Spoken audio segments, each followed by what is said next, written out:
તો સુરત જિલ્લાના ખેડૂતોની ગાંધીનગરમાં કૂચ છે। ખેડૂત અધિકાર યાત્રામાં સુરતના ખેડૂતો પણ જોડાશે। ઓલપાડના વડોલી સર્કલ પાસે આ ખેડૂતો ભેગા થયા છે। આવતીકાલે પાવર ગ્રીડ વીજ લાઇનના વિરોધમાં सम्मेलन છે।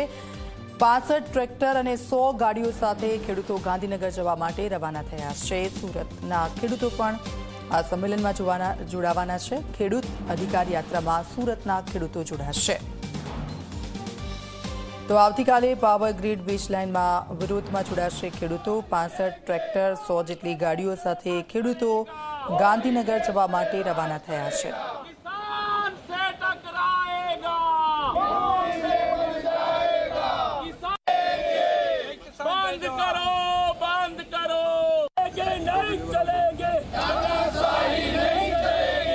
આજે તમે જો ખેડૂતોને પોષણક્ષમ ભાવો મળતા નથી, ખાતરોમાં જે રીતે ભાવ વધારો થાય છે અને ખાસ કરીને પાવર ગ્રીડની જે લાઈન જાય છે એમાં મોટા પ્રમાણમાં ખેડૂતોને સમગ્ર ગુજરાતમાંથી ખેડૂતોને મોટા પ્રમાણમાં ફળદ્રુપ જમીનને જે નુકસાન થાય છે એના અનુસંધાનમાં છેલ્લા ઘણા સમયથી સમગ્ર ગુજરાતના ખેડૂતો લડત ચલાવી રહ્યા છે।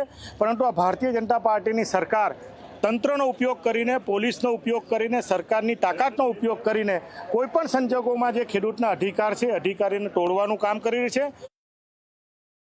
આવતીકાલે 1 જૂન 15 જૂન એ સૂત્ર સાથે અમે લોકો સમગ્ર ગુજરાતમાંથી 1111 ટ્રેક્ટર લઈને ગાંધીનગર કૂચ કરી રહ્યા છે। ખૂબ મોટી સંખ્યામાં આવતીકાલે ખેડૂતો ભેગા થવાના છે। અમારા 5 મુદ્દાઓ છે। ટાવર લાઇનને લઈને જે પોલીસ દમન અને અત્યાચાર થઈ રહેલા છે એ બંધ કરવામાં આવે અને ટાવર લાઇનના જે વળતરની વાત છે એવી કોઈ સરકાર દ્વારા નીતિ બનાવવામાં આવે કે જે જમીન સંપાદનના કાયદા મુજબ બજાર કિંમતના 4 ગણા વળતર મળે અથવા 30,000 રૂપિયા મહિને ભાડું મળે। 2026ના રોજ અમદાવાદ એસપી રિંગ રોડ ઉપરથી શાંતિપુરા સર્કલથી ગાંધીનગર મુકામે એક ટ્રેક્ટર રેલીનું આયોજન કરી રહ્યા છે।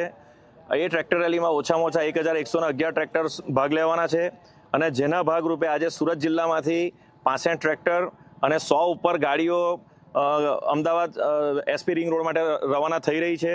અમારો મુદ્દો છે કે જે વીજ ટ્રાન્સમિશન લાઇન આખા ગુજરાતમાં છેલ્લા 3 વર્ષથી ઇન્સ્ટોલ કરવામાં આવી રહી છે એમાં ખેડૂતોને વળતરમાં બજાર કિંમતની જગ્યાએ જે જંત્રીનો સમાવેશ કરેલ છે કે જંત્રી આધારિત જે વળતર ગણવામાં આવે છે એનો ખેડૂતોમાં ખૂબ જ આક્રોશ છે, ખેડૂતોનો વિરોધ છે। દક્ષિણ ગુજરાતમાં છેલ્લા 2 વર્ષથી વીજ ટ્રાન્સમિશન લાઇન એક મોટો પ્રશ્ન છે। લગભગ 2 વર્ષથી લોકો લડી રહ્યા છે। આ પ્રશાસન તંત્ર પોલીસનો ઉપયોગ કરીને કોઈપણ જાતનો વળતર ચૂકવ્યા વિના અને ઓછું વળતર ચૂકવીને જે જોર જુલમ કરે છે એને લઈને ખેડૂતોમાં એક પ્રશ્ન છે। બીજો પ્રશ્ન એ છે કે મિનિમમ સપોર્ટ પ્રાઇસ નથી મળતો, નકલી બિયારણ, ખાતરની અછત અને જમીન માપણીના જેવા પ્રશ્નો છે એવા અનેક પ્રશ્નો લઈને આ એક પ્રશ્ન ઉભો થયો છે।